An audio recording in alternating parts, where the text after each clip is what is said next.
Welcome to episode 5 of Five, Coffee cinco. with the That's Johns. Spanish, isn't it?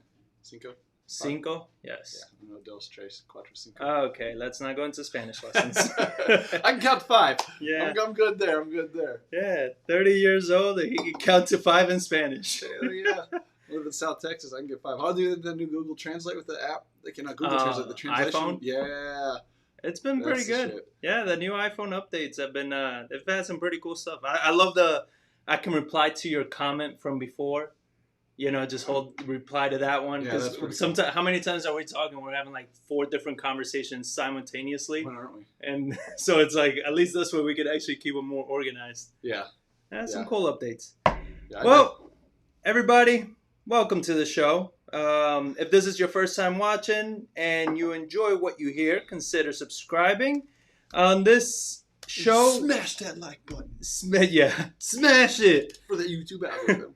On this show, what we focus on is we study the news that's happening, that's trending right now, and showing you what trends we see coming up because of the news. Because that's one thing that we've done in our business this whole time is seeing what the news is saying and what it actually means for our business. Not necessarily, just what it means in general, but like, how is it going to affect our business? Because that's what one of our biggest concerns has always been, is our business, right? We mind our business.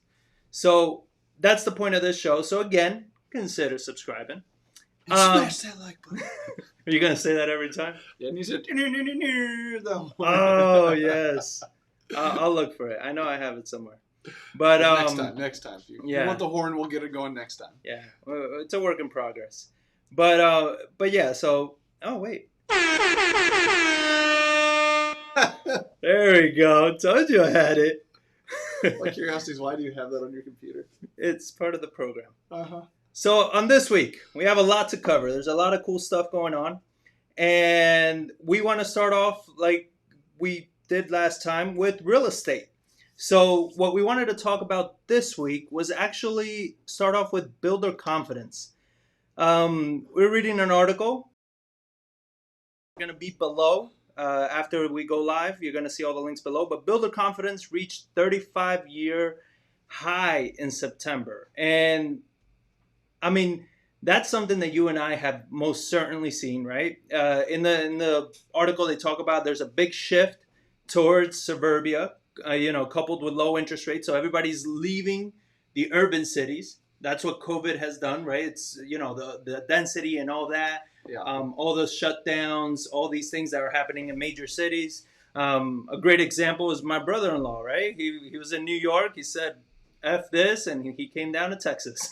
Again. Well, one thing I always think it's funny just to go back in time 6 months to March when we thought the world was going to fall apart. Like, who would have thought in 6 months that builder confidence would be at a 35-year high? Yeah. I know we did. We bought that deal like 2 days before they shut the state down. We're like, ooh, yeah. What are we going to do? And it turned out to be fantastic because everything took off. But when I see this, and I get worried for a second, but I was like, dude, but we're in an urban area. We're building houses, and like everyone's wanting to leave. But then I realized like San Antonio's not urban. Like Texas isn't really urban. Like the West Coast, the East Coast, or the Northeast and stuff like that, where they're talking about these people are moving from. I mean, it blew me away, and I mean, it's crazy though what these lumber prices are doing with it though. Well, lumber prices. So they're saying how lumber prices that are up now. This is countrywide stats, but we're seeing it locally as well. They're up 170%. That's adding an average of $16,000 more on top of the price of your typical single-family home. Yeah. So, and that's again an average, right? But now, what have we seen? That it's not just the prices of things are going up, but the supplies are almost non-existent in a lot of areas, right? We're not finding cabinets. They're taking, instead of being here in 2 weeks, they're taking 3, 4 months, 6 months for windows, right? So all those delays for builders, especially like us, that we're smaller, it hurts. When you get the 2x4s, it's like I go in, it's like I need 12-foot long 2x4s. I go in, they don't have any. I can't go down. I got to go up, and you got to pay $2 more. MG, one of the big suppliers here in town, used to give you 30-day quotes. They're down to, I think, 3 days. They'll give you a quote for 3 days of lumber prices are holding. They have plenty of lumber stuff like coming in constantly, but you add into like everything going on right now. Not our supply chains drastically impacted from like COVID. Then you have, what do we have? We're up to like 3 major hurricanes now that have come through and flooded like the South. Yeah. Then you add in the wildfires out in the West Coast. You add in all the riots. Like, what are businesses buying to board up all their windows? Plywood. Yep. So and then I remember reading this article. Like during the shutdowns, like they were talking probably April, May, June, when like the $600 unemployment was passed and everything. And it was a lumber yard out, or a mill in Arkansas. And he's saying like he let everybody go because they had to shut down. And then they started getting their unemployment benefits. And then when they were allowed to open back up, he couldn't get employees. Because in Arkansas, like he's like, dude, we're paying $17 an hour. That's our local economy, what they can support. But my labor force that I let go is now making the equivalent of $25 an hour sitting on unemployment. Yeah. Like, why the hell would they come back? Like, I can't compete with that prices. Yeah. But now I think they're starting to see that now that the stockpiles have been drained. And they're having to pull on that, where these people are coming back. It's like, dude, I need to get my mill up and running. I'll pay you $25 an hour because the market is supporting and absorbing 170%. Well, but what's that attributing to is like everyone thinks, oh, the developers are making so much more money because prices are going up. Hell no.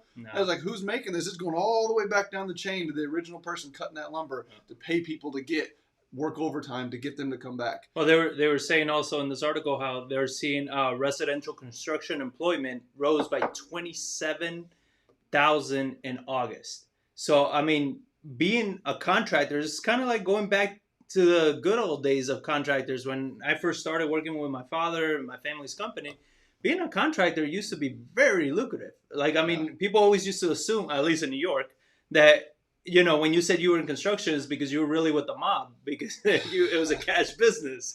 But it used to be very beneficial and make a lot of money. And lately, it's kind of getting back to that. Contractors are killing it. They're setting their own terms because it's hard to find quality. And that's one thing that we keep seeing, like with framers, right? Like, it's hard to find quality, people to show up. And then you add to that there's so much demand for housing, such low inventory, that more people are coming into the market, renovating, building, and everything, that you have these contractors that, another job pops up and they're so scared that jobs are going to go away that they snatch up all the jobs and they spread themselves so thin that then nothing gets done and our jobs get delayed. They're poaching workers too. Yeah. To where it's like, hey, I'm paying my framer $150 a day. And all of a sudden a guy come around the corner goes like, dude, I got to get this thing moving. I got too many projects. I can't have them sit here like this. I'll pay you $175 a day just to come over. They're going to jump ship. Like, they don't have a whole lot of loyalty in that when you get down to some of that industry. And I mean, come on, well. Builders unite. Let's work together. The lumber industry has only gained back half the jobs that they lost in the pandemic, and residential construction is up 27,000. So it's like it's creating a huge drag. And I mean, I don't see it going down anytime soon, especially if they're talking about this second wave that could be coming. Like, that's just going to shut everything down again. And what are we going to do at that point? It's like, at some point, you're going to hit an equilibrium where it's like, yeah, housing prices have gone up $40,000, and now you can't do it. I mean, luckily it's offsetting by lower interest rates, but lower interest rates ain't going to hold out forever either. I mean, they can't keep going down and down and down and down. And that's the thing that a lot of people don't understand. And a lot of people like getting into also real estate investing now, that they're like, oh man, this is probably the best time to be flipping houses or doing this because prices are going up, right? But I'm like, no, everything is going up though. Like, you're still gonna be happy if it's a wash at the end of the deal, because your material cost is going up now. Labor is harder to find. Your jobs are taking longer because materials take longer to get there. So at the end of the day, yes, prices are going up, but you're not operating like you were before. You're not paying what you were before. So it's not like things over here are the same and then this change. It's like, no, everything has, one thing has gotten better, but then the other thing has gotten worse. And it's, the best thing we can always hope for is it's just a wash. Yeah. But what this kind of leads into is the next topic, which is, Stripe is paying employees $20,000 if they leave big cities as a caveat, right? So they want all these major big tech companies They are paying their employees to get out of these major urban areas, $20,000 plus other companies are doing living expenses and stuff like that, because they know that if they can go to another city that doesn't have lockdowns, then their employees can get back to work. And then their company, because they're companies that they're like, we can still keep working, but our employees need to get out of the cities that are locked down. Yeah. Right. So that is causing another flow of real estate moving. Right. And we heard the best salesman of the year. U-Haul. Or U-Haul's best salesman of the year. Gavin Newsom. Gavin Newsom. So, and for those of you that don't know, who's Gavin Newsom? He's the governor of California. Right. So the governor of California, doing all the smart things that he's been doing, has been causing people to want to leave California, right? I mean, and not just your average Joe either. Like Joe Rogan, the average Joe. The average Joe.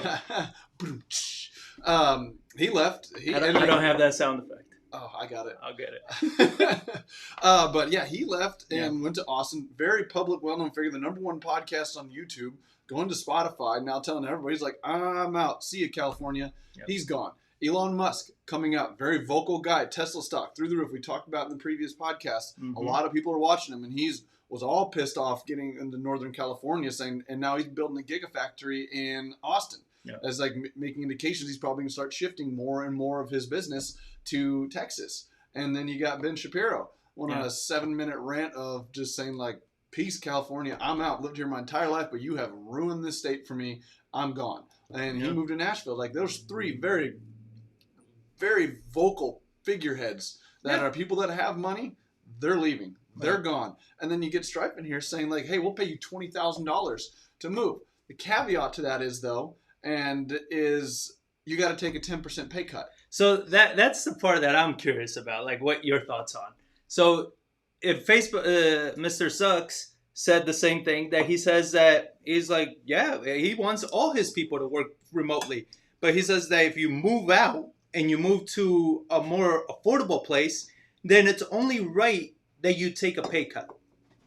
What do you think about that? You think that's right? Like your own opinion on that. What do you? I mean, from a business perspective, I think it is good because it's also they're not wanting equivalent pay cuts. Like I ran the cost of living right now from San Francisco, where a lot of these companies are being exodus from, to Austin. Right. Like, what is the cost of living difference?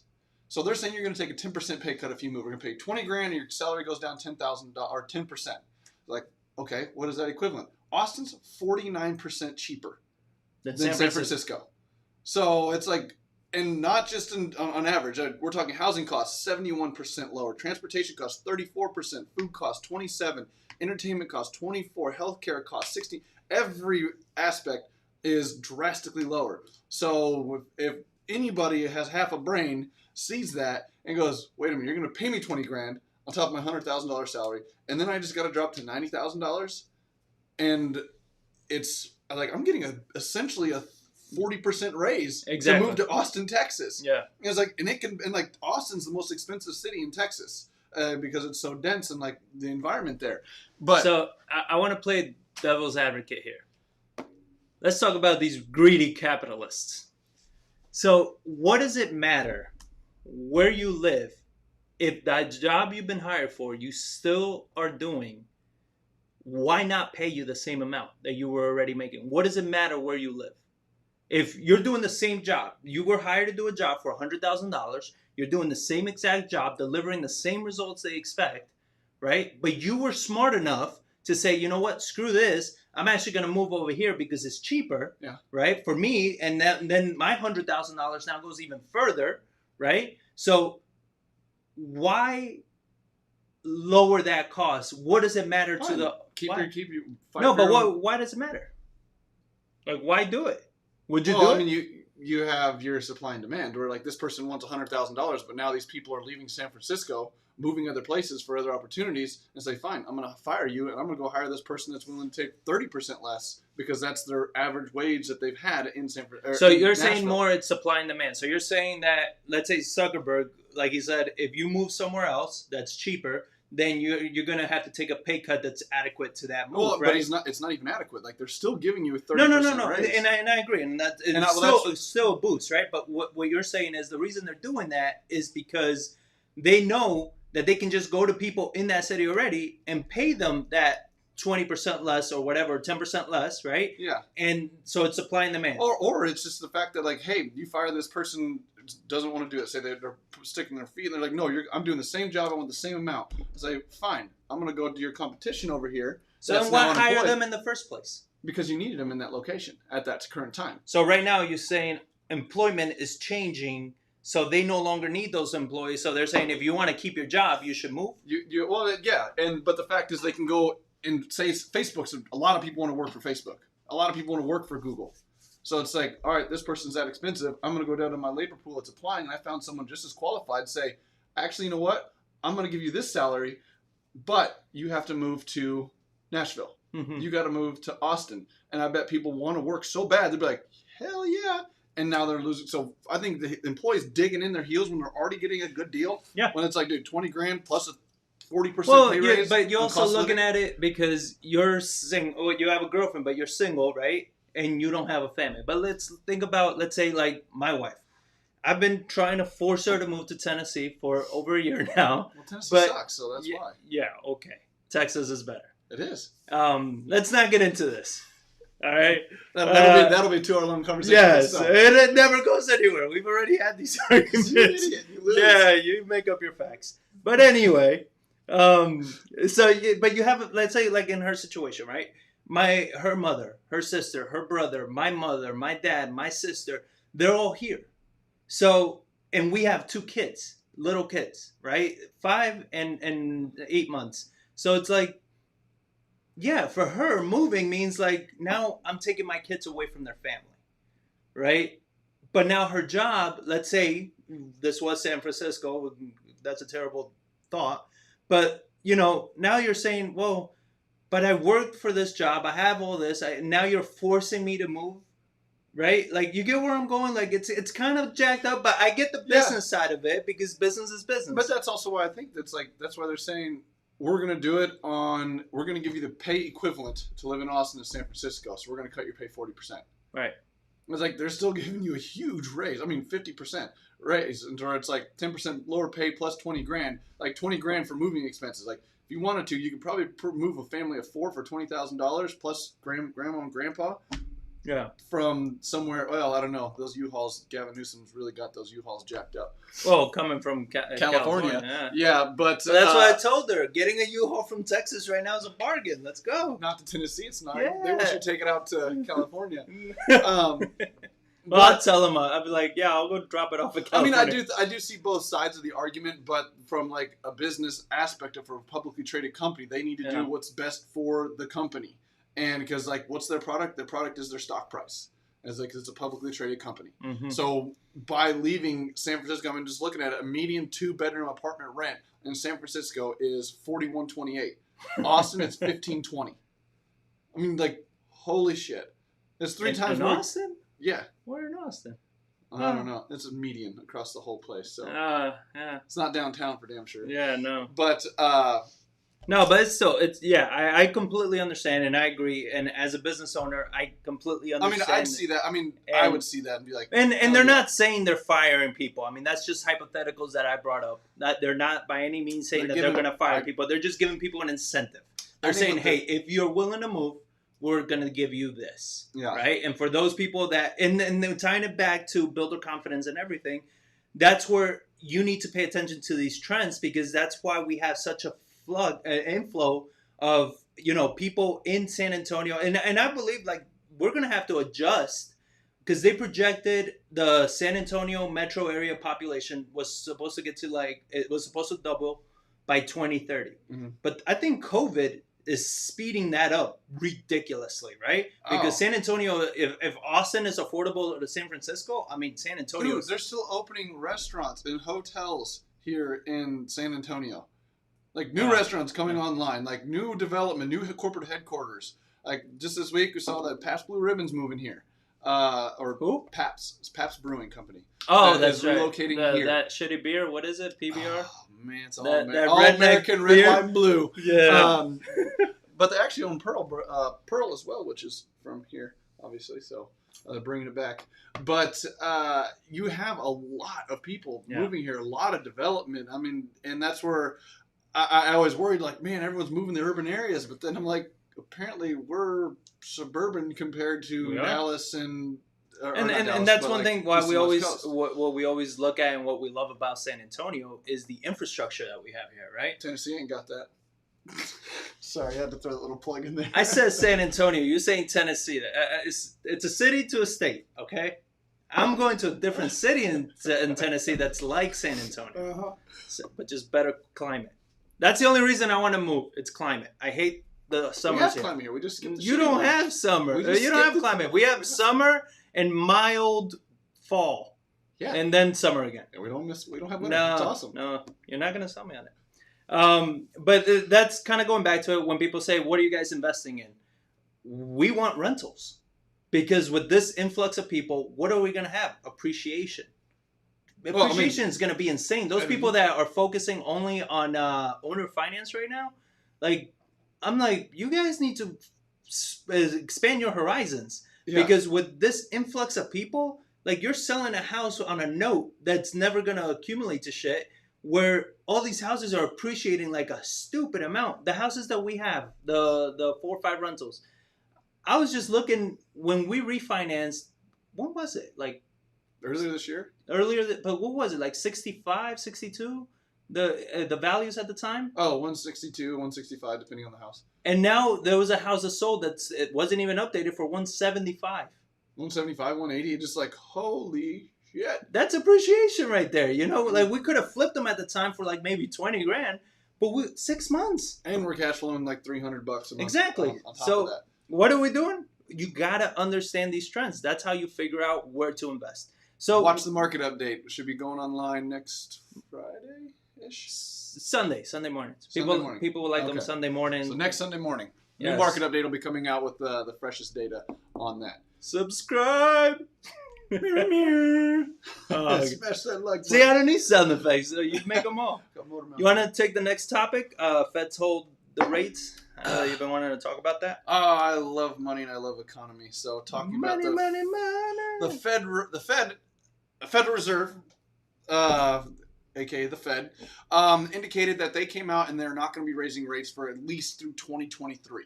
Like, of their board of higher ups and they're all wisdom, only 4 said that they could see rates rising. I think the board, I don't know how many people are on that board. But like the overwhelming majority said that across all their reserve banks that like we're seeing rates at 0 till 2023 until unemployment gets back down to where it was at, full employment, which is like 3-4%, plus inflation running above 2% before they even take the thing off of 0. Consistently. Yeah, because now they're switching from a 2% they want to hit, and then they'll start raising rates. They want 2% average over a period of time. What's that period of time? Don't know what that is. So if it's running at 0 for 6 months, 2 years, that means just got to run at 4% for 2 years to average 2%. Well, just right now, they were talking about how they're seeing for this full year a GDP decline of 3.7%. Again, and I get, whatever, but they're always way the hell off with all their projections and everything. Every time they're like, oh, we project this. Oh, you were wrong. So they're saying 3.7. It could be higher. We don't know. They don't know. But they're expecting that for this year. So it's a decline of 3.7%. It's still better than the 6.5% that was forecasted when this first all started. But it's still pretty bad. Then they lowered their outlook for 2021 to 4% from 5% increase, right? So it's kind of like doing this. Yeah, it wasn't as bad, but it's not going to get as good afterwards either. Exactly. They weren't expecting a huge jump, which that was the arguments that we were having. That was like, that's insane. How are you going to have that huge jump? I get their logic, but then common sense needs to kick in at some point. They're proving me right. And then 2022, they're expecting a 3% rise. And then the committee expects 2.5% growth in 2023. So for this to happen, I mean, inflation really needs to kick up the next couple years. Like, it really needs to be way we above. We always talk like, what do they count as inflation? I look at housing prices, I look at lumber prices, I look at this shit like, dude, prices are up. But I mean, they're looking at your base, like, what's a gallon of milk cost? What's a gallon of gas cost? And like, yeah, until a gallon of milk goes up, and they're like, well, okay, let's remove the gallon of milk. What's a gallon of water cost? See, it hasn't gone up. Look, water's still the same price. They always adjust it. They adjust it around. But I mean, they have to get the inflation because they're trying to monetize this massive amount of debt that's been pumped into. They got to cheapen out some of this debt. But I mean, my worry is kind of transitioning into the next topic of the dollar as the reserve currency becomes in danger. Ray Dalio. What? No, go ahead. Oh, not you. I'm talking to yourself again. Yes. For those of you who don't know who Ray Dalio is, he's the founder of the largest hedge fund in the world called Bridgewater Associates. They have some like $180 billion under management or something crazy amount of money. And so he's known for being one of like the best investors or institutional investors out there. And he did an interview with Bloomberg that came out, and they're fighting the questions of like what's going on in the current economic climate.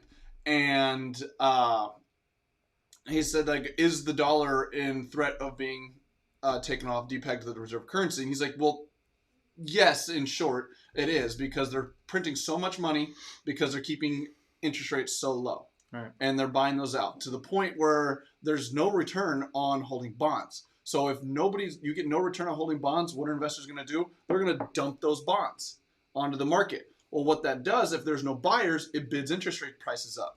So interest rates rising right now would just smash this economy. Mm-hmm. So what's the Fed do? The Fed will step in, buy a bunch more bonds up, which creates a death spiral of keeping interest rates even lower and lower and lower, and people not wanting to hold these at all. And if they start getting growth in alternative assets like gold, like real estate, stocks, alternative currencies, stuff like that, people are going to continue to dump those bonds onto the market, which is going to keep trying to push interest rates up, Fed buying more, and that's just going to create this spiral of this debt.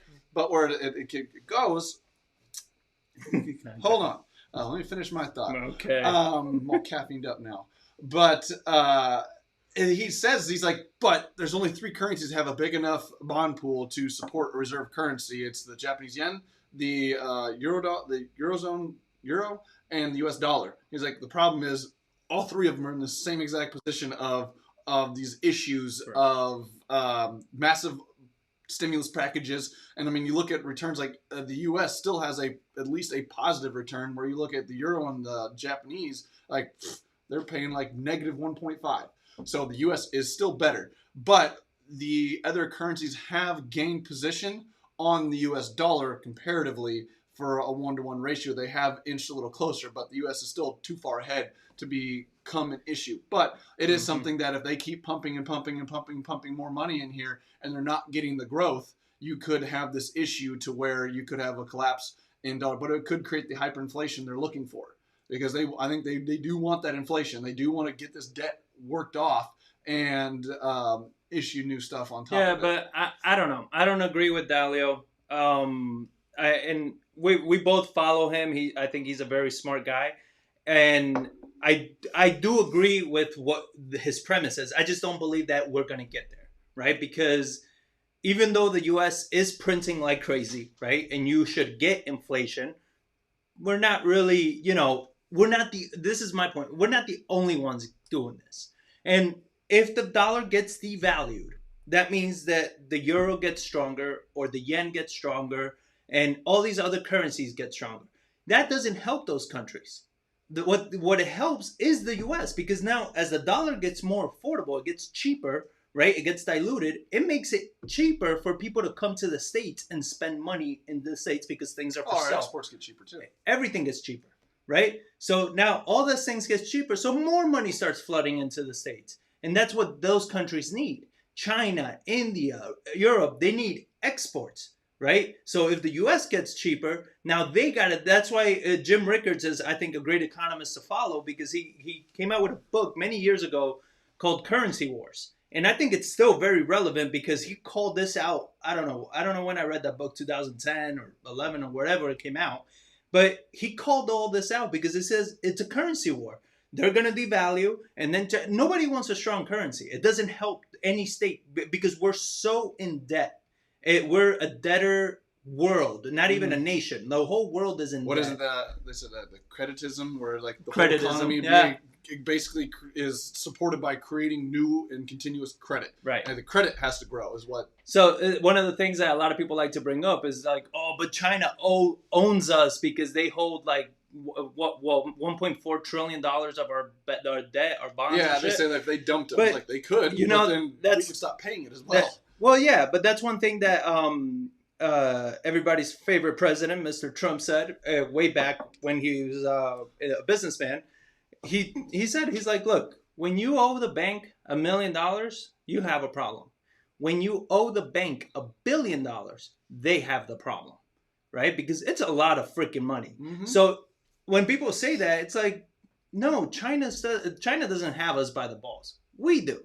They're the ones holding our debt, and it's a lot of debt. Well, because it's also like they say, oh, they could dump it and tank it. Like, they dumped it. Nobody's there to buy it. Though. Yeah, dump it where? Yeah, somebody's got to pick it up. Because like if we stop paying it, they try to dump it. It's like, you got the problem, not us. So and the next thing is to Dalio's point, where he talks about people are going into bonds and stuff like that.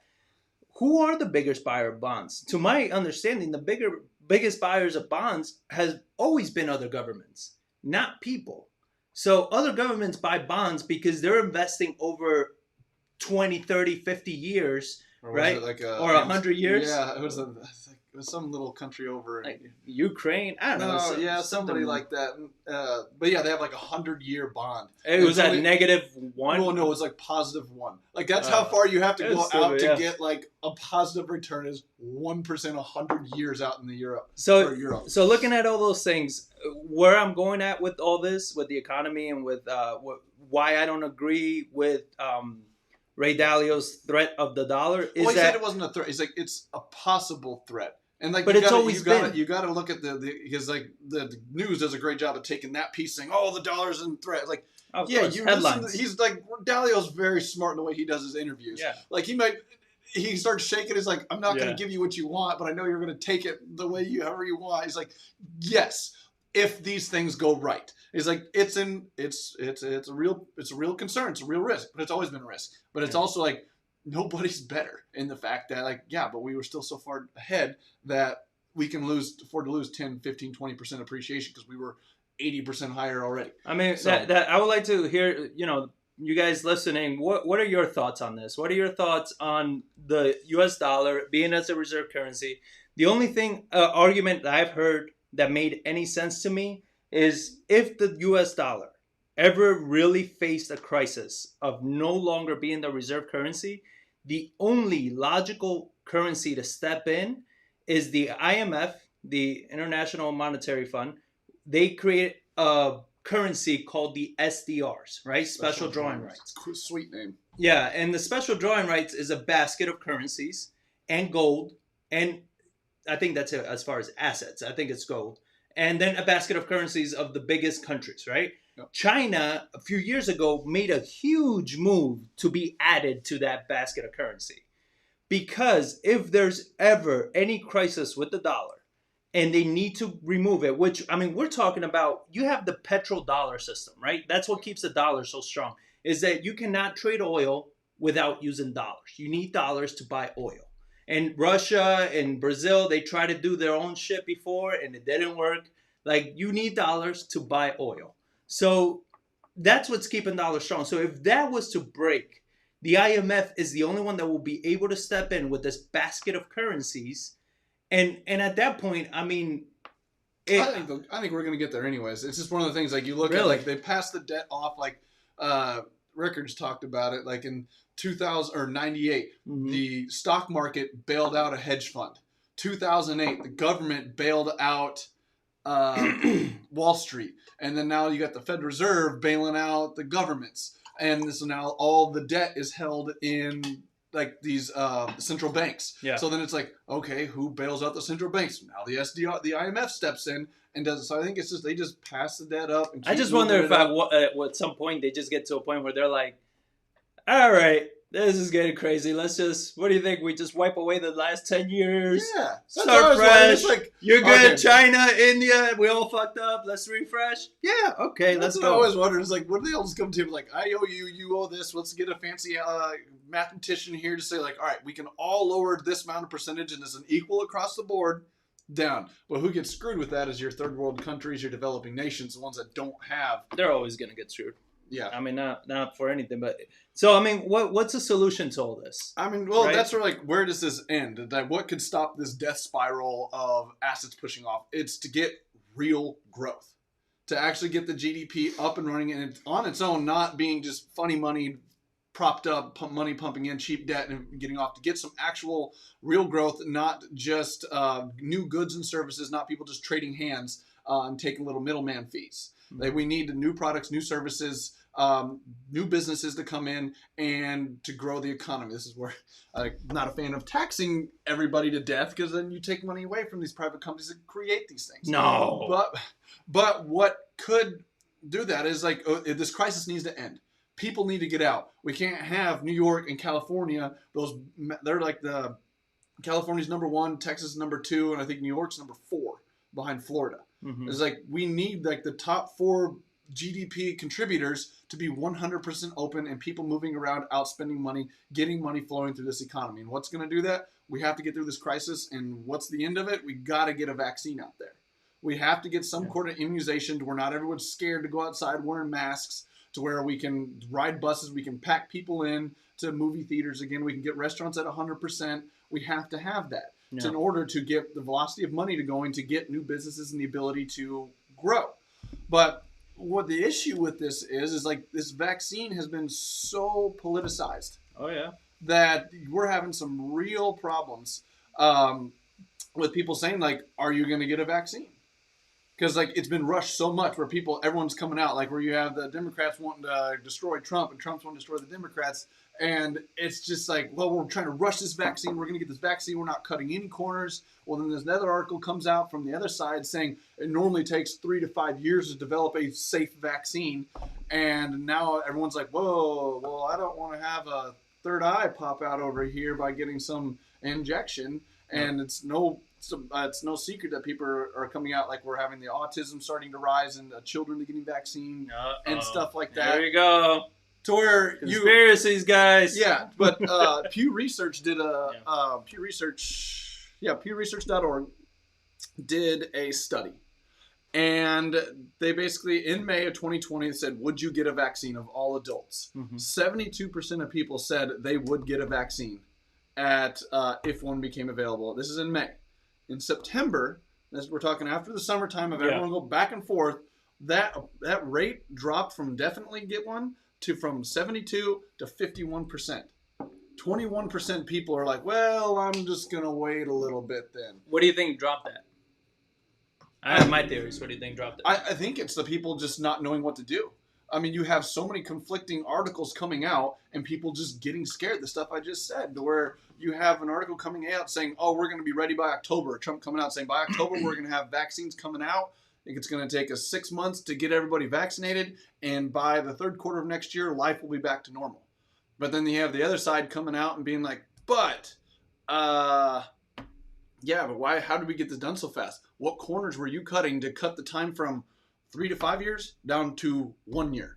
And people are like, well, I'll get it, but you go first and I'll wait 6 months before you get it. I think different. I think what's causing people to decrease their want to get that vaccine is the fact that a lot of people don't feel COVID has been as dangerous as they made it seem back in May, April when it came out. Back when it came out, what were we talking about? Like, zombies were going to rule the world, right? Like, death rates were going to be through the roof. This is going to be a catastrophe. It's going to spread like wildfire. Nobody's safe. Everybody's going to die. Now it's like, well, okay. So we're not worried about death rates anymore because we realize that they're very low. So let's worry about hospitalizations.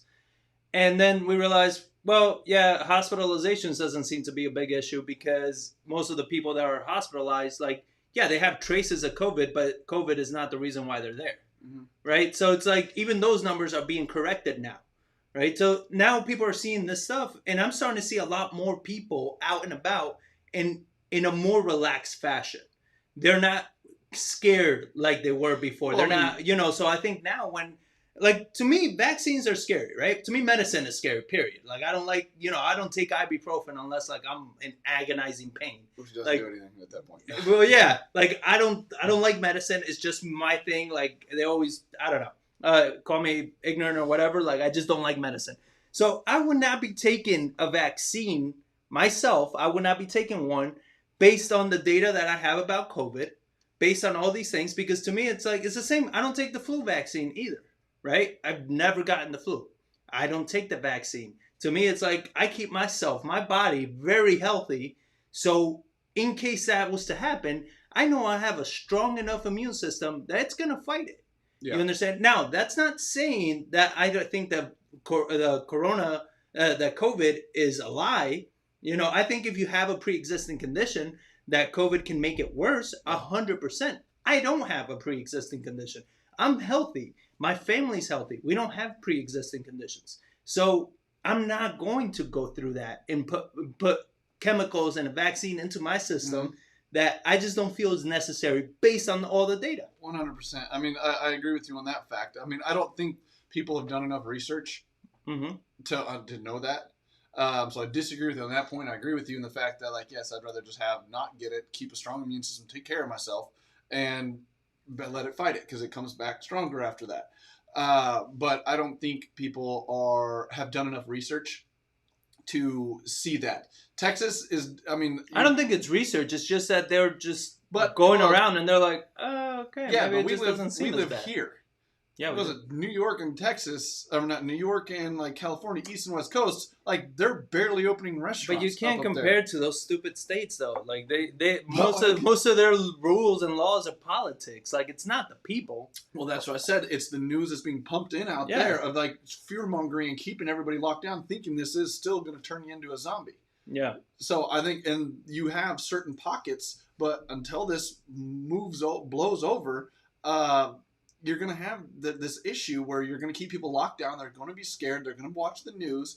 Like older generations still love to sit in front of their TV at night like they have been for the past 40 years watching the local news. And if that's all they're pumping is the fear mongering of the death rates and how dangerous this thing is, they're going to they might get a vaccine, they might not. Yeah. So that's where this could cause problems is people not getting vaccinated. And therefore the rates stay where they're watching now. In New York right now, September 30th, they're going to open indoor dining. So I guess we're back. Where's the camera? Is the camera off? Yeah, we're back. The camera is showing the little laptop signal.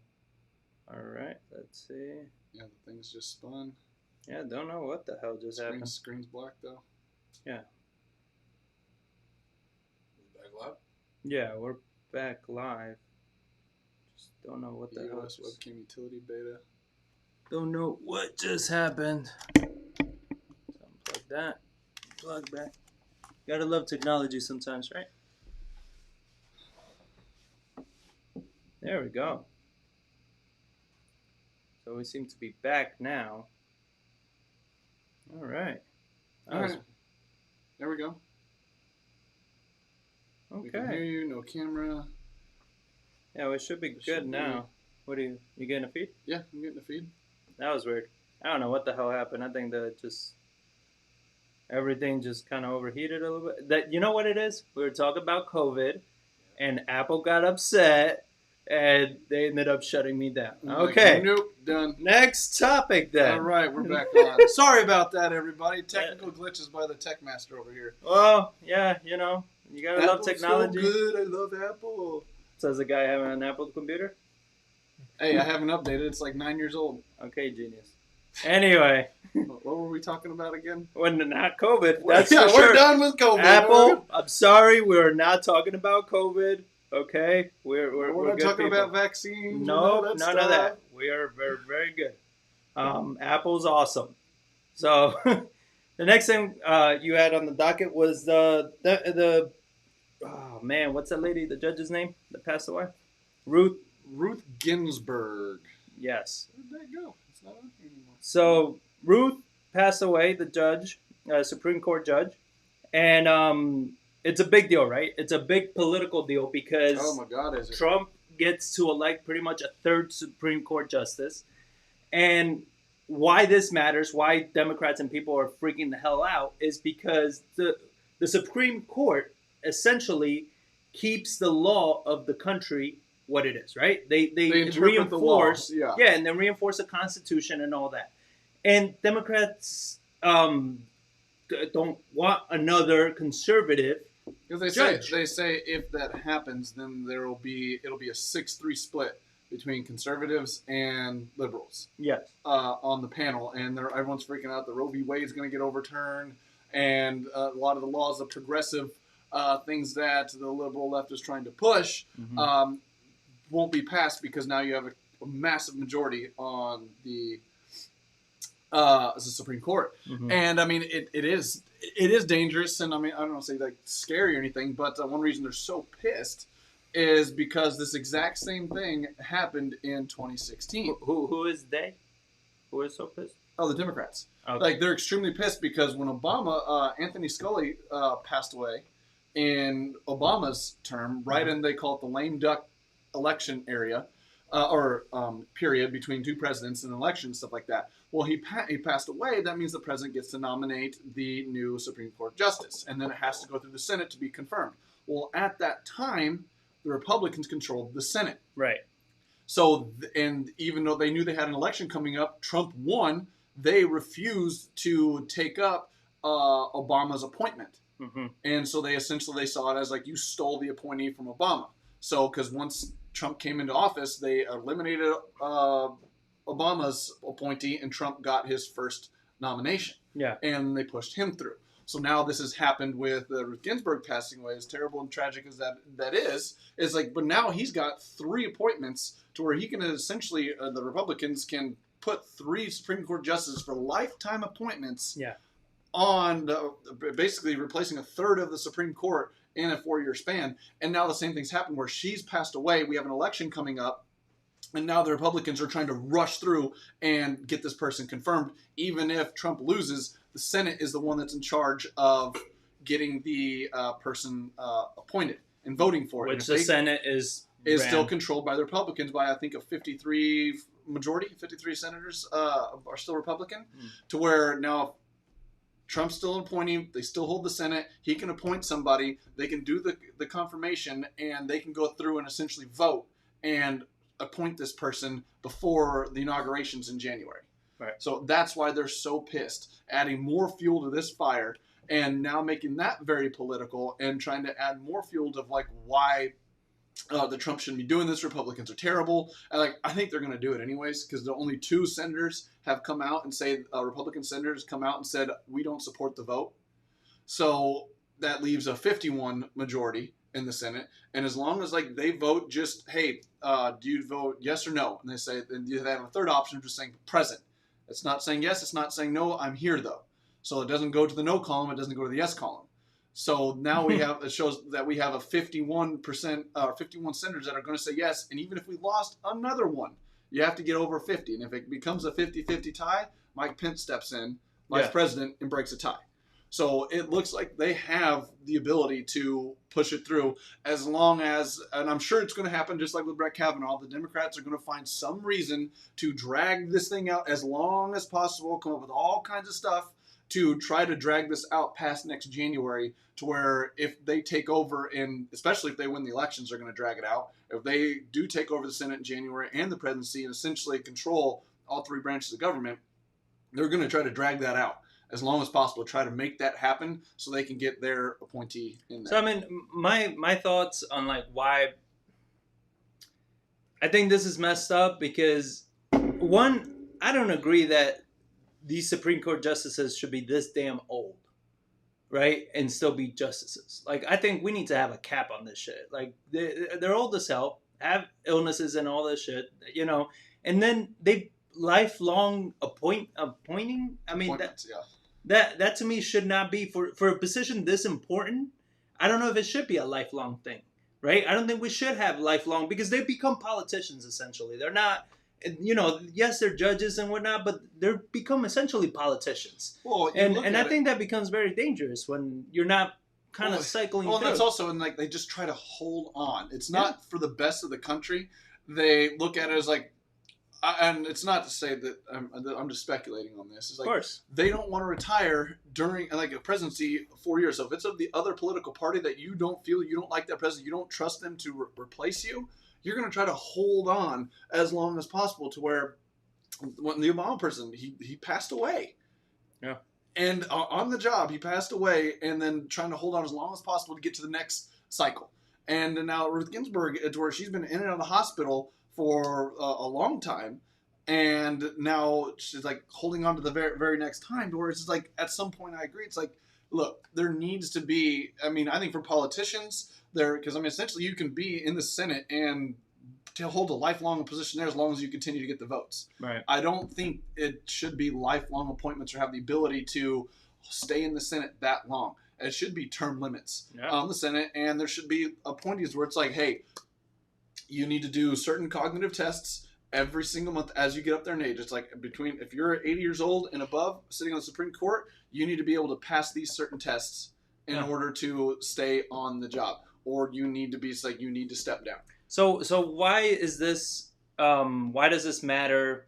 Because we're not trying to be political with any of these things, but there is a huge correlation between politics and economics, right? They set the policies, they set everything that's going to affect how governors govern, how mayors, dictate laws and everything. So, and all of that affects business owners, employees, your taxes, and all that. So, that being said, how does this happening and all this thing with her passing away and them trying to bring on another conservative judge, what does that matter to the economy? The economy, it's like there's a lot of things.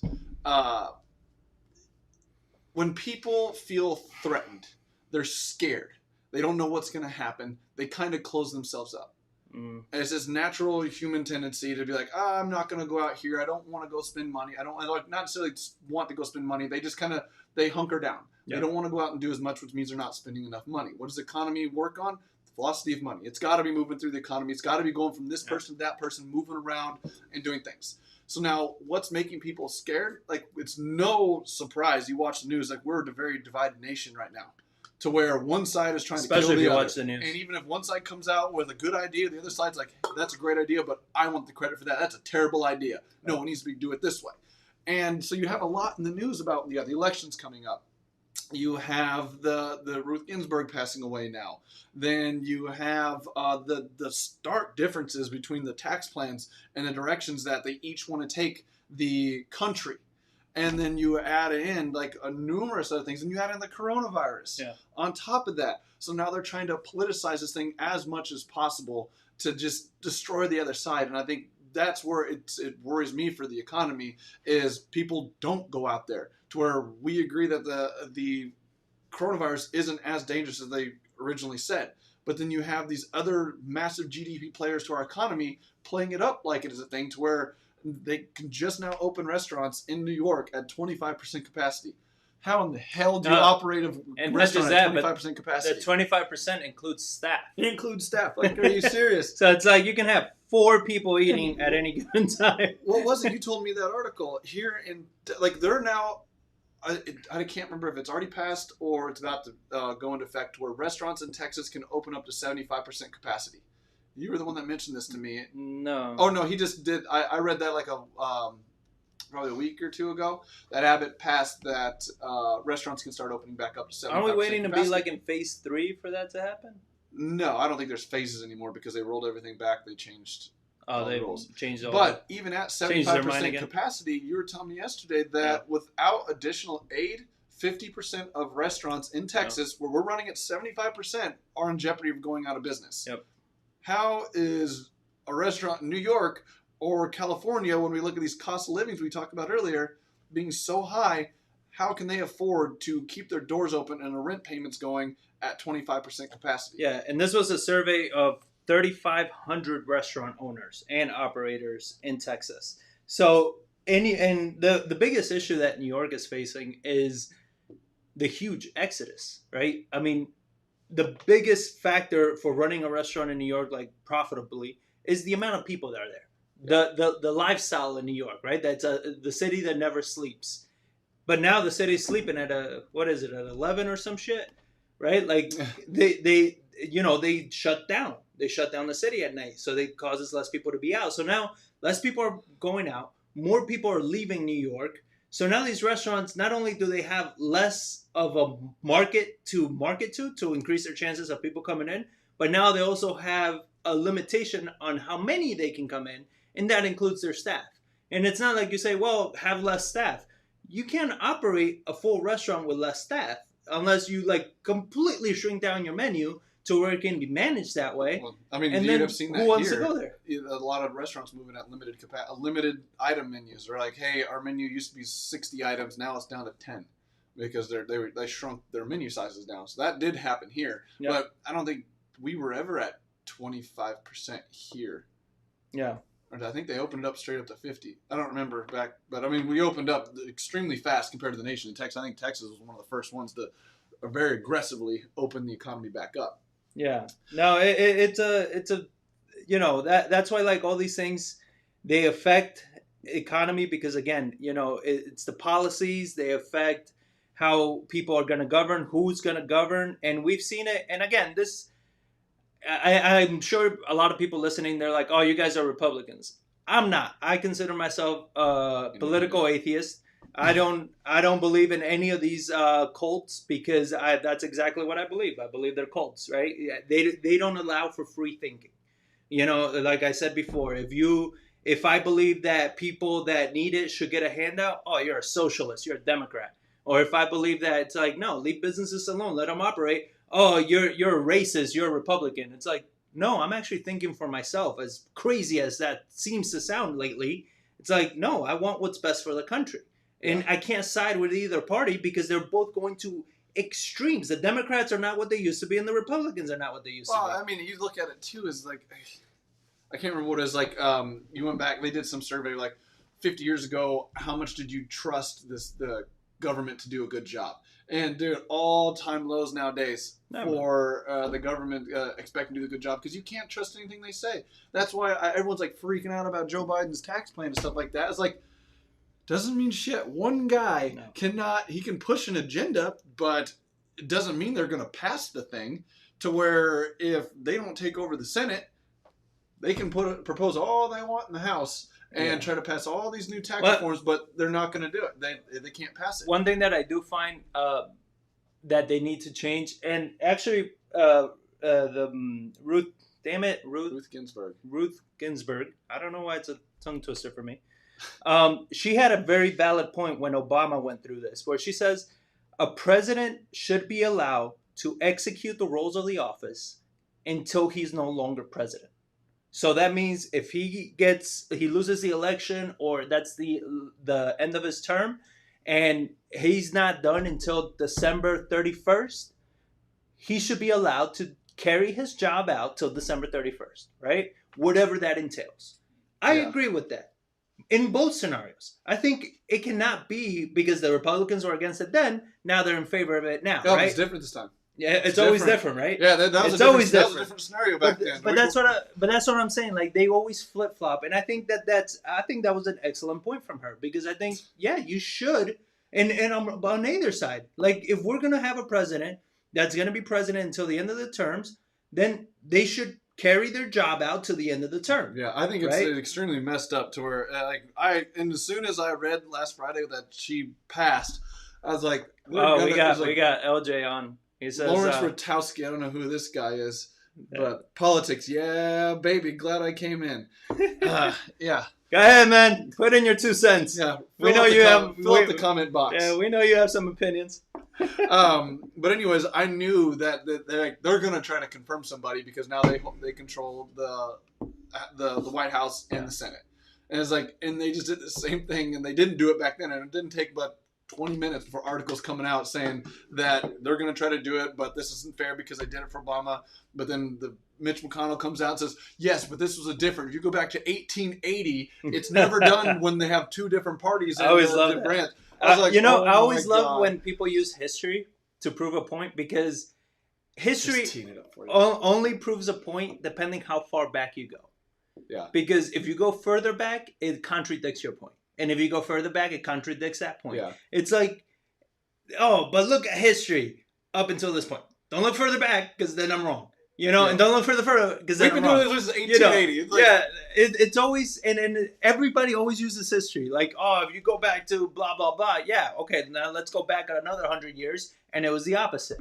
You know, who's right? Like the world changes. So it's like you need to be able to adapt. But, you know, that's... I mean, you know. I agree. To where, like, with you, it's like the president, or what she said back in 2016 is like the president doesn't stop becoming the president just because you're in an election year. Yeah. It's like you can't just pause. Like, we're way too intricate and complicated of a society for a president to only run 3 years and then be 1 year of, or the last year being running for, man, tongue twister. 3 years of being a president and the last year trying to get reelected. That's like, so basically for the last year, you're just trying to do an election period. You're not doing your presidential duties because you're confused of trying to, or not confused, you're sidetracked, trying to get reelected. Right. I was like, to me, I proposed this to somebody, and we were at a debate about this, and he leaned left, center left. LJ? Yeah, center left LJ. Yeah, that's funny. But it was Ryan. He used to be over the Business Journal. And I like talking with him. Calling the guy out. Well, I didn't use his last name. But we had a good debate, and I love talking to him because he was a journalist, and he knew how to ask questions, and it was actually a constructive debate that I wish people would actually have nowadays, not being just, well, I'm right, you're wrong. People get offended so damn fast on opinions. I would love to see everybody, like, president only does one term. They're elected to a 6-year term, so it's splitting it from the 1 term to 2 term. It's like we haven't changed this stuff back since when the Constitution was written, and it's like then it's like they focus on being a president for a solid 6 years. It's not 3 years running for an election, then 3 more years, and now you're trying to keep your party in power. I think a 6-year single term would be fantastic. I think it's somebody we were talking, like Mexico runs that way. Or some countries run that way. The issue, I'm from Argentina, and in Argentina, they had an issue where they were turning over presidents like you turn over your underwear, right? It was just like so many presidents were just like in a span of, I don't know, a year or so. It's an expression. Especially summertime. Yeah. I don't know. 3-4 times a good time. You never heard that expression? I guess maybe it's just Spanish. I don't know. What's in Spanish? Maybe some people will know. We'll get some other people. But anyway, they had like, I don't know, like 8 presidents in the course of like a year or 2, right? Like it was insane. And what was happening is that one will come in, change all the laws, regulation, everything, steal all the money, and leave. Then the next one will come in, steal all the money, and leave. Then the next one will come in and change the laws. And then the next one will come in and say, well, his laws are wrong. I'm going to put my laws. So then it got to a point where like the country can never move forward because they kept changing the laws. There wasn't any cohesiveness with the growth. At the point where like Joe Biden's tax plan is a stark difference with Trump just passed in 2018. Yeah. If they sweep and take over all 3 branches, pass a new one, now you got a whole nother person coming in here. And it's like, and that's the growth that we're talking about. Like if they're just switching from like, crap, we just figured out this one, and now we got to go figure out this tax plan. The IRS is all jammed up with more BS. As like, and now you just got these log jams. And to what Lawrence Rutkowski, I can never pronounce his name. I agree to his point where he says there should be term limits on for the entire Congress. It's not somebody can get in there in their 30s and they're there for 40 years. Yeah. I think it should be. It's like no, you can run term limits. I don't think the president should be a politician. I don't think so, because I think you have Congress is full of politicians, right? Then you have the Senate, then you have judges, right, for the Supreme Court and all that. Great. Now, I think the president should represent the people. I don't think the president should be a politician, should be a career politician. I think it would be great to see somebody. Well, I mean, we have Trump now, which he's not a career politician because we know the guy has no political correctness at all. But, like, and I'm not saying I'm in favor of anything, but I'm saying, like, having somebody that uses common sense and not politics to make decisions. Yeah. And I think only like regular people can use common sense versus politics. And I'm not saying, oh, but then what are they going to do? Well, that's why they have a cabinet. That's why they have Congress. That's why they have Senate. They're going to make sure that shit is getting done, right? And things are being done correctly. But we still need the head to at least be, open-minded and more common sense, where it's like, hey, I get that's politically correct, but that shit does not make sense for the country. Yeah. I don't know. I agree, because I mean, you had several people pop up saying they were debating running. Like, you had Cuban, you had... Cuban's full of shit. That Yeah, guy Mark just Cuban, talks you got out Bill- both holes of his ass, and he doesn't even do a damn thing. All he likes is the soundbite. That's what annoys me about him, because he has a stage, he has the credibility, he has the audience, he has everything, and all he talks is, nah, nah, nah, nah, nah. I hate this person hurt my feeling. Like a little bitch. It's like, if you really believe it, do something. You're a billionaire. Man. Like, get something done. Stop whining. So you're not a Dallas Mavericks fan? I don't think it has anything to do with the team. It's just that I think, like, it just annoys me with celebrities, because that's who he is right now. He's not even a businessman. Well, they're creating headlines. They understand, like, how to control the media brings, especially for somebody that owns, like, a sports team, or you got Kanye West or somebody, he dropped a record, I'm running for president. Like, huh. But that's what I'm saying. Convenient. Like, these celebrities, they come out with all their crazy political views and how appalled they are at the world, yet they don't do shit about it. And then people that do idolize them go and do something about it. Yeah. And it's like, no, don't idolize this moron, because he's not doing shit about it. Because what he cares about is his own business. So even though he talks a lot of shit, don't come after my business. Don't come after my shit, right? Go do this over there, but don't come after me. Yeah. So that's the stuff that upsets me, because it's like, if you're not going to back it up, shut up. Yeah. Right? Well, it's one of the things, like, why would somebody, though, to get back to it, why would a business owner want to run for president? Because like, they believe in the country. But, yeah, they believe in the country, but it's one of those that, like, people start and run their own businesses for the thrill of it, and to grow their business, and to, like, you go be president, you can't run your business anymore. And, like, a lot of people, like, when they become presidents, like, their businesses stop running. They're gone. They can't go run their business and be a president of the United States at the exact same time. Mm-hmm. So where you have somebody that I think it'd be very hard. I would love that, but it'd be very hard, I think, to get somebody to come in there and be president that is of quality, because, like, I wouldn't want to run for president. Like, I see all that crap. I'm like, I do not want to get in that mess. That does not look enjoyable at all to me. You'd have to have somebody that, like, they have enough money, they've made their billions, and now they can step away from their business. Like, well, that's what I'm saying. Mark Cuban. That's why Trump ran. Trump doesn't. He's a multi-billionaire. He has his kids still running his empire. Like, the guy's not going broke anytime soon. Yeah. He can take off, be president for 4 or maybe 8 years, or whoever the hell knows if they change the laws and becomes a dictator. But let's throw that in there. Yeah, but who knows, right? But, like, you can do that, and I'm not saying it's gonna be somebody that some Joe Schmo off the street, but, like, it has to be, I think, somewhere in the level of they're not a career politician, right? And we've had a lot of business owners that have tried, like Bloomberg. He was thinking about it. I think the owner of Starbucks. Yeah, he was thinking of running as an independent.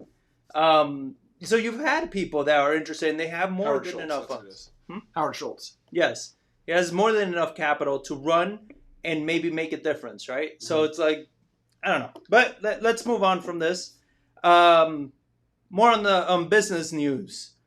Amazon launch a podcast. Launch a podcast or launch podcast services? Right. So launch podcast services, Mr. Technicality. I was like, wait, Amazon, we're talking about the same thing. Well, they did launch a podcast too. They have their own podcast. But anyway, they launched a service to compete with iTunes, with Spotify, with all these other platforms.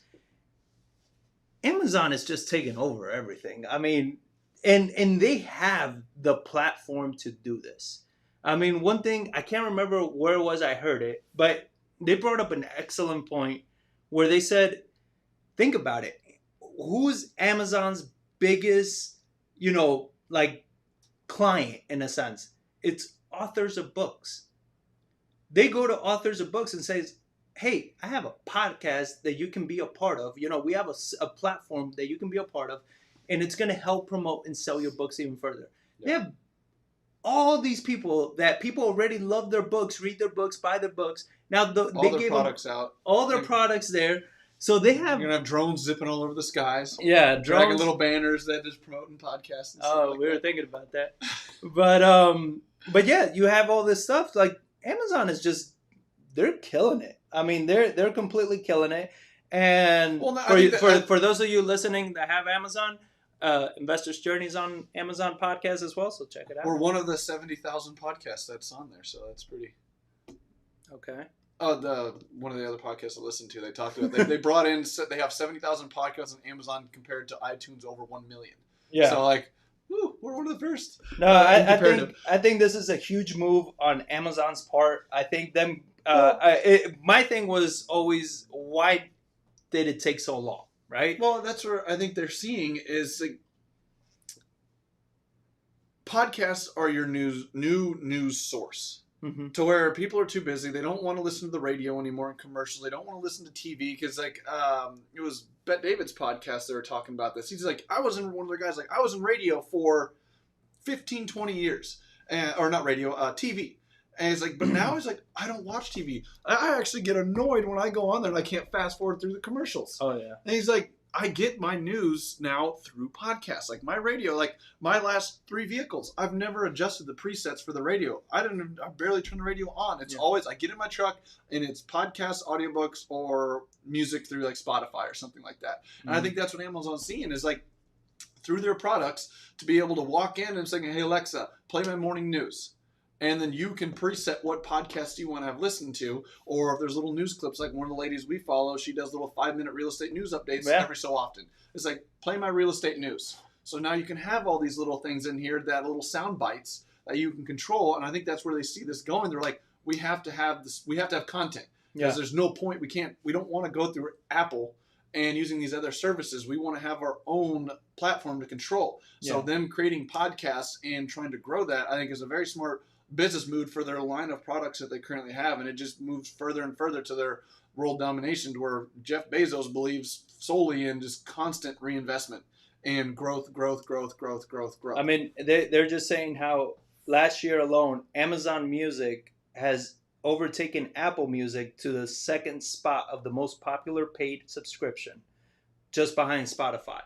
So they're the most popular subscription for music right now, besides Spotify, and now they have podcasts as well. So they overtook Apple on music, and now they're launching podcasts that directly will compete with iTunes. Apple and Spotify both. I mean, yeah, but mostly like it's going after Apple pretty much, because Spotify is a music service. I think Spotify is already kind of, if they don't change, they're going to start tanking themselves.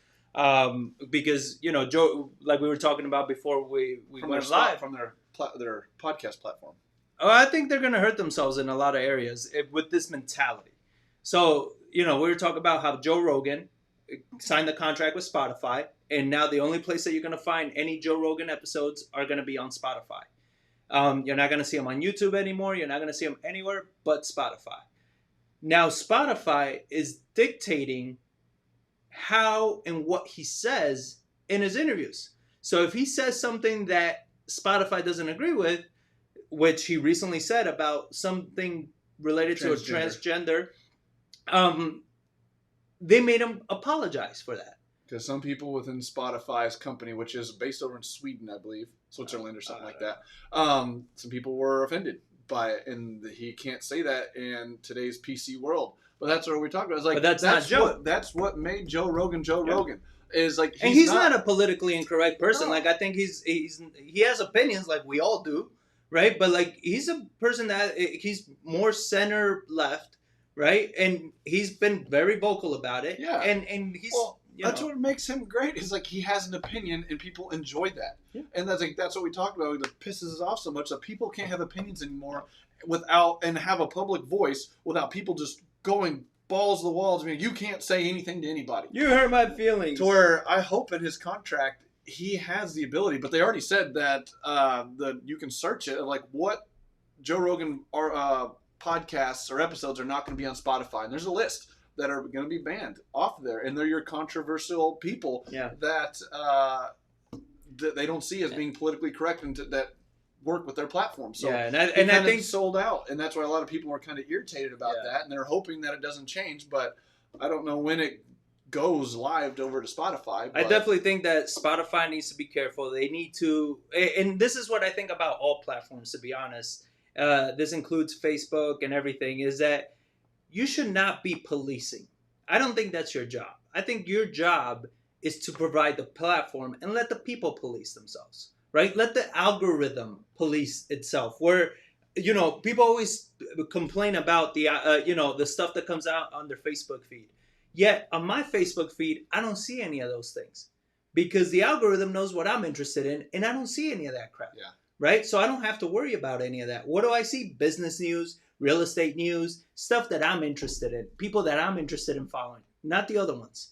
Yeah. So let the algorithms do it. Don't police it, because now, there's famous people. There's a rapper not many people probably know, is Joe Budden, and my brother-in-law was just telling me how he's leaving Spotify because of that. They try to control the way that he runs his stuff. And once you try to control it, the whole point of podcasting was to have freedom to speak your mind. Molly just put out there that it's censoring. That's why I don't trust the news. Knowing this, I would never listen to anything on Spotify. Podcasts are real conversations. It's our last free speech. And I agree. That's why we're doing this. And we can have our own opinions. And to where, you have to host on your own website. To where was it? Alex Jones got literally banned off of every platform that he could. But now he's got his own website. To where if you still want to follow him, you can find it. But it's harder for him to push because they censored him across the internet. Right. And that's why I always tell people, when you have a lot of people that they grow such a large audience. And let's say TikTok, Instagram, Facebook. And one thing I tell them is that you should still have a platform, which is your own website, your own server, your own everything, where you're still backing up all this stuff. And you have an avenue for all this stuff, right? And you can collect an email list and everything so people can still get in touch with you in case something like this happens, right? So Alex Jones, he's an extreme crazy guy. I don't agree with 99% of the stuff. Him, but I just know but, he's got some but to your point, he was censored, right? Because he was saying stuff that they didn't like. He was saying stuff that triggered people, right? So it's just words. Well, I listened. But who was it? It was the Edward Snowden interview that Joe Rogan just had with him. Yeah. And he says the problem with this is when you back people into a corner that are like that, people get sucked into their little corner.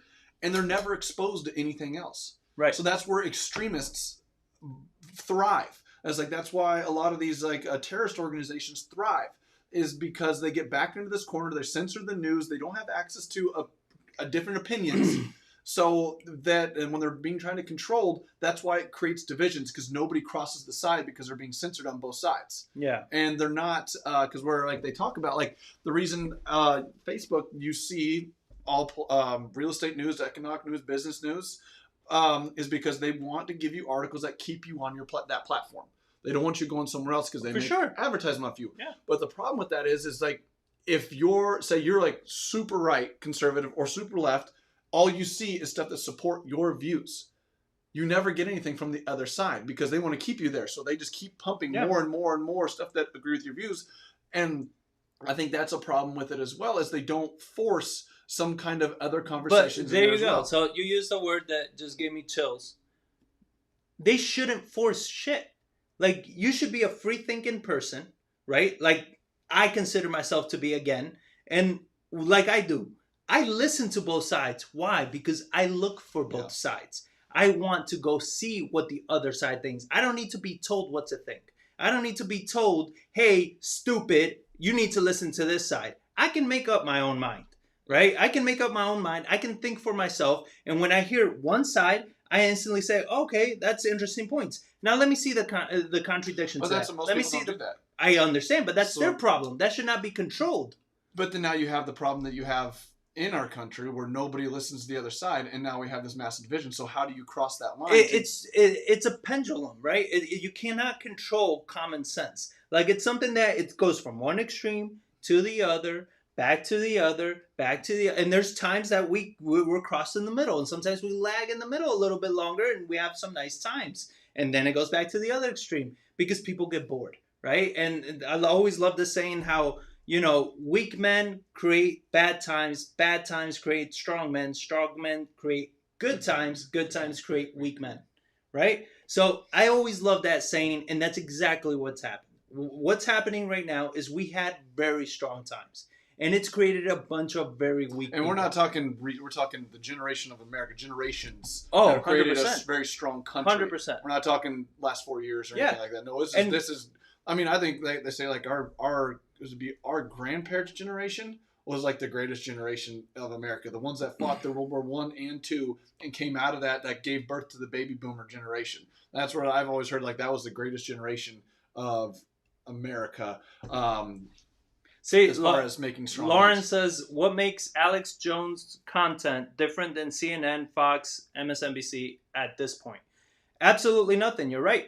Because they're all divisive. I believe that the same way you censor somebody like Alex Jones, you should censor CNN and Fox and everything, because throughout this whole pandemic, they've been divisive with the people. They've been divisive with news stories. The whole conversation about everything we just talked about. Yeah. Like how it's like you follow one side or the other, and everyone's just like, what do we do?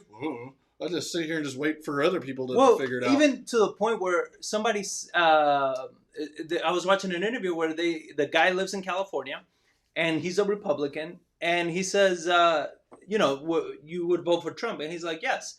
And he says, would you say that out loud in California? He's like, oh, hell no. If I say that out loud in California, he's like, I will have to worry for my kids' lives. And it's like, that's sad. That is sad that we've gotten to a point that, people cannot say that they're for, let's say, Trump or against Trump or anything in the wrong place, because it's become like gangs. You know what I mean? Like if you go to California and you're repping Republicans, you're going to get shot.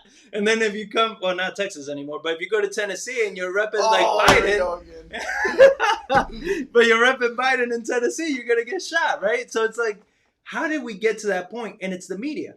You listen to Fox, you're extreme right? Everything is terrible. Everything is wrong. You listen to the CNN, extreme left. They're racist. They're killing everybody. It's all terrible. And it's like that, to me, the influence that the media has. It really sucks. Is like, how do you even go about finding the alternative opinion? Because you go left and then you go right, and they're complete opposites of each other. You make up your own mind. And it's like, holy shit. And then you have to do research and more research and more research. There you go. But the problem is, a lot of people, nobody does that. Like, okay, then don't make up your mind. Don't make up busy. your mind on a headline. Don't make up your mind just because your parents have been Democrats their whole lives or Republicans their whole lives, so you're going to be that. Think for yourself. It would be awesome, but as like in a country of 340 million people. Tennessee, baby. That's right, Lawrence. Let's go. But in the country of 330 million people, and like the way we've been programmed to listen to the superiors, this is where you get your news. Like, yes, I would love if we had a lot more free thinkers in this country. I think we'd be a lot better off. The problem is we don't. I'd say 90% of the population are not free thinkers. It's just like headlines. So you want to think for them? Huh? You want to think for them? No, I don't want to think for them. I wish we could just come up with a way to educate and not let somebody go far. How about this? Maybe if there's an article that comes out, let's say on Facebook or somewhere like that, right? And the algorithm knows that article is more leaning left and says there's a suggested article underneath that says, by the way, if you're interested, here's the opposite point of view. It's like, right? now it's like, it's there. It's not forcing them to read it. It's just saying like, hey, here's another option to where. But it needs to be unbiased. It makes it easier. Yeah, but that's the problem where these companies are headquartered. To where it's unbiased. You have something. Sheep. Yeah, they're sheep. They have another article up there to where it's easier for them to find it because they want. That's what it's so hard. That's what my point was. Like, it's so hard to find to formulate your own true opinion because you have so much information saying it's left. You have so many people saying it's right. It's like, but the answer's somewhere in the middle. But where do you find anything between far right and far left to do something in the middle besides just speculation of like, well, they say it's 0, they say it's 10, I'm going to say the answer's 5. Yep. So I think it's very hard. That's why, like, I've had arguments with both sides of the political spectrum because of that. Because there are things like, again, I think for myself, and I look at both sides. I look at their points. I analyze their points, and I'm like, okay, I can see what you're saying, and I agree with that. I think that's actually a very valid point. And then there are other points that I'm like, no, I completely disagree with that. Why? Because I'm interpreting their point. Yeah. I'm not letting their point tell me how to interpret it. You know, and I think that's the biggest thing is like you need to start actually using more like cognitive thinking when you're listening to these articles, listening to these podcasts, and pushing yourself. Like I've done it on podcasts. I have podcasts from both sides of the aisle, right? And I have listened to both extreme sides of the aisle because I want to know, like, I'm curious to understand these sides. Like, what are their arguments? Yeah. What are their pain? Because there's people that they have real pain, which is why they're going there. So I'm trying to figure out, like, what is their pain? And one thing I've realized for most of them is that on both sides, the majority of people are headline readers. Mm-hmm. They have no substance to argue any one of their points. Yeah. And I'm like, that is so dangerous because you're a headline reader. You share the headline. Your idiot friends on Facebook hit and they're like, oh my God, look at that headline. That makes so much sense. I'm going to share it too. Like the Ray Dalio article, right? You know, the dollar is on the point of collapse and all this. And I'm like, nah, I don't think I agree with that. And when you read the article and you actually listen to the interview, okay, no, he didn't say that. He said, if these things and that, you know, Exactly. and you hear it from his voice. The same like whenever they would say something about Obama or even Trump that they were like, oh, yeah, you heard that Trump said this or Obama said that. I'm like, did you hear them say that? Like, did you hear the whole speech? Or was it pulled out of context, used separately for a noise soundbite? Going back to like the Joe Rogan being censored is like they're now taking content of somebody's opinion that we should all be able to listen to and form their own opinion on, and now they're getting rid of that. Well, Joe Rogan sold out. I mean, I don't blame that on Spotify. I think that Spotify is hurting themselves as a business. No, I stupid, get but that. Joe Rogan is the one that sold out. Yeah, he sold out. I'm just saying, but you have these companies that they create so much political clout, or we get in that argument all the time about, it's like, well, if you don't like it, go somewhere else. It's like, yeah, but how can you function in today's society without a cell phone? It's like, public data. It's like, don't have a cell phone if you don't want your data to go. It's like, but how do you function in today's society without having a cell phone? It's like it'd be damn near impossible to be have a thriving life. Then don't complain. Okay. You want it all. You want it. What was that saying? You know, if you want freedom, if you're willing to risk freedom for security, you deserve neither. Yeah. You know what I mean? So it's like you can't have it all. Like if you want to be on Facebook and brand your business and do all this, yes, shit is gonna get out. If you want to be on the internet, people are going to know your shit. Yeah. You can take steps to protecting your data. And those are things that you need to do as a person. Again, going back to personal responsibility, right? Which is something that I believe is lacked a lot of.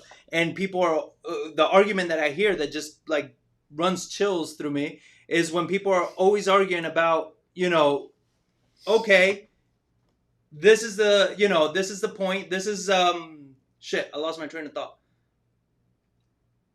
Okay.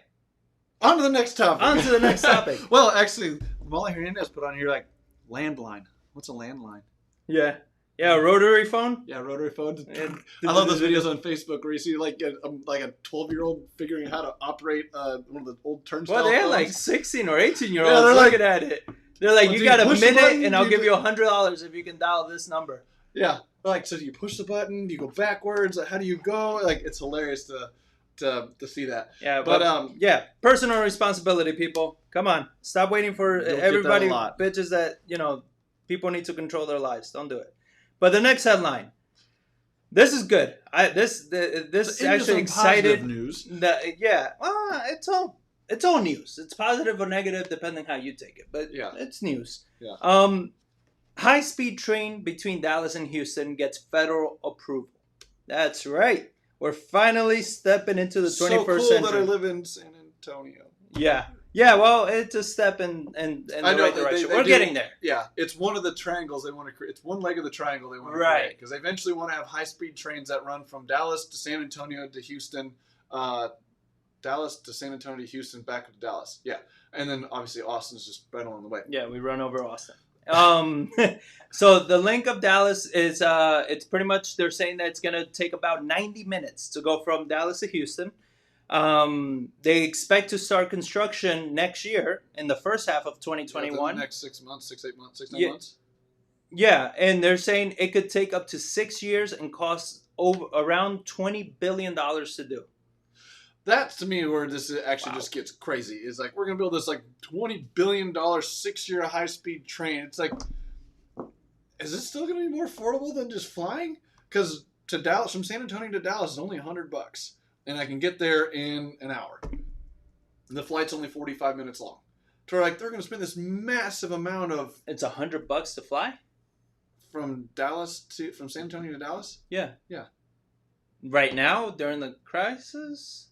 Because No, before I used to before. look, I looked at tickets they're like $250. Not just to fly to Dallas. Yeah. Just to Dallas? No. Never been that way. It's always been like 150, maybe 110, $150 just one way. Just one way, not round trip. Oh, okay, yeah, I'm talking So round 200 because round trip. I want to come back. I'm not staying. Yeah, there. but that's where I look at it. If you're just going up there for $200. So we're like, are they really going to cut enough time off of this? And it's not. It takes longer, but enough of a cost to make this effective.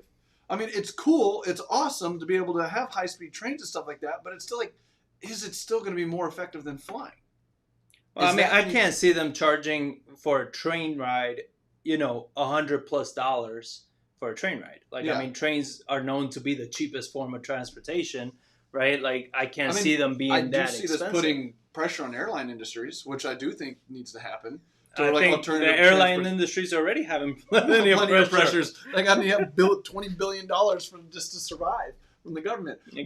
But I mean, I do like this. I do like if they can cut that cost Yeah. down, and now somebody can in 90 minutes make it from Dallas to Houston, which are two huge economic hubs. I think that is fantastic to have that kind of commerce going back and forth, because now you don't have to be a C-suite executive to be able to afford those daily trips of $200 back and forth, the cars and everything like that, to where you now have smaller businesses that'll be able to do commerce in meetings and things like that, Mhm. and transport product. Because I'm curious, like if they're going to use some of this stuff to where nowadays with Zoom and the way technology is going with VR and stuff, where you don't have to be somewhere in person anymore like you did 10, 20 years ago, to where are they going to use this to move product, Yeah. physical things that you can't just zoom across. So, and one thing, I mean, this is again, this is why it gets political. You have the U.S. Representative Kevin Brady saying that this threatens the property rights of Texans landowners whose farms, ranches, and homesteads sit along the route, land that has at times been in families for generations. Yes, but progress is this way. Like, we cannot keep shit the way it's always been, Yeah. right? And it's not saying that these lands are going to be stolen from people. That's exactly what they do, I though. would hope not. That's I exactly would what hope they do. will be overpaid for it. You know what I mean? Like, They a pay lot a of times. fair market value, which they determine. It's eminent domain. It's the power of eminent domain. They're The government- claiming the eminent government- domain? Well, that's what they're... Because they get federal approval, but is this a federal project? Like, is this... I don't know, because I remember reading articles over time, like that's why Texas does not have a great train system, is because we have such strong property rights in Texas. And it's not fragmented. You have guys that own, or families that own 20, 30, 40,000 acres of land that this train's got to go through an oil field. And and they have money to fight government powers to come in and take land. Because basically they can go through eminent domain, it's the best for the people. So you need to give your land up. We're going to buy it from you at a fair market value, and they need to determine the fair market value. But obviously, somebody's like, no, I don't want to sell my land. I think it's worth $1 million, and the government comes in and says, no, fair market value is only $500,000 or $200,000. So now, but they got the power to say, well, I'm going to fight you, saying it's worth more. So that's why it's taken. And when you talk Dallas to Houston, you're not talking 20 miles. You got to cross hundreds and hundreds of miles of private land. Yeah. That's not government owned. And when we have such strong property rights here in Texas, it's very hard to get. And that's why I think a lot of times why does this cost so much money is because you've got to buy all that land and you got to cut through all that. And I think maybe you should be paying more for those lands, right? Like making it more worth it to these people, because it's not just, what is the land worth right now, but it's the potential of that land to that family, right? It's not just what Future it's value. worth, but it's what it generates for If you my have cattle family. grazing, cows can't just cross over a high-speed train track. They And can, just not safely. Wouldn't that be 200-mile-an-hour cow? Poof! That'd be fun. Just a miss. But anyway, but yeah, No animals were hurt in the making of this video. But it's a real issue, because any kind of improvement like this, and we know the land, the soil in Texas is damn near rock everywhere. So it's not like they can do Elon Musk's, going underground, because I could see that costing, 100 times more, trying to go underneath and just burrowing through all these freaking rocks and everything. Like I could see that being, tremendously more expensive and harder to do. So it's like, yes, it's gonna suck, and somebody's probably gonna get screwed, and that's unfortunately. It's always been progress. Progress has always screwed something, screwed somebody. Yeah, so, you're never gonna make everybody happy, but I think it's great news, and I can't wait for it to go from Dallas to Austin to San Antonio. I mean, connect that true triangle, because the reason they're doing this is that the amount of people. I remember seeing a video a long time ago about what this growth is projected in the next 50 years of this triangle. Yeah. And I mean, I think the coronavirus has only exacerbated this thing when you look at the cost of living, and companies now saying, yo, you want to move to Austin? 20 grand, 10% pay cut, but you get a 40% raise in cost of living. Mm-hmm. The dollar goes further. And I think you're going to see that to where we are going to have this triangle where it is cool. To where if I want to take a day trip for $40 to Dallas or Houston, I can now do it. I don't have to fly over there. It's like I can take an early morning train, go over there, hang out, do whatever I want, and come back. Yeah. And I think that is what's going to the velocity money. You're going to get a lot more money traveling, moving around, as long as they can make it affordable, and it's not like, all right, a plane ticket's $200 round trip, but the train ride's $150. I was like, they need a bigger price cut than that. And I think it will be, because, I mean, the difference always for trains has been a drastic difference. Like, it's never been, $100 for a taxi and, $80 for a train. It's like $100 for a taxi and like $3 for the train, right? Like, it's always been a drastic amount. And they got to keep that trend. Well, I mean, like Molly Hernandez put out here, the main point of Southwest was the triangle in Texas. That's why it's called Southwest. And because they could do it around Texas cheaper than the other big airlines, and they grew their entire airline based on that premise. The bus of the airlines, the public transportation of the airlines, Southwest. You go standing in the aisles. Yeah. Yeah, I mean, it's interesting, but as I would really love to know from everybody watching and listening, like, well, how do you like this new format? We started at 8. It's 9:40 now, so we've gone an hour and 40 minutes with a computer shutdown in the middle. So if you needed a potty break, that was that. Dude, we're trying out a new format, seeing put in more time. There's a lot of news and everything to cover, as you can see.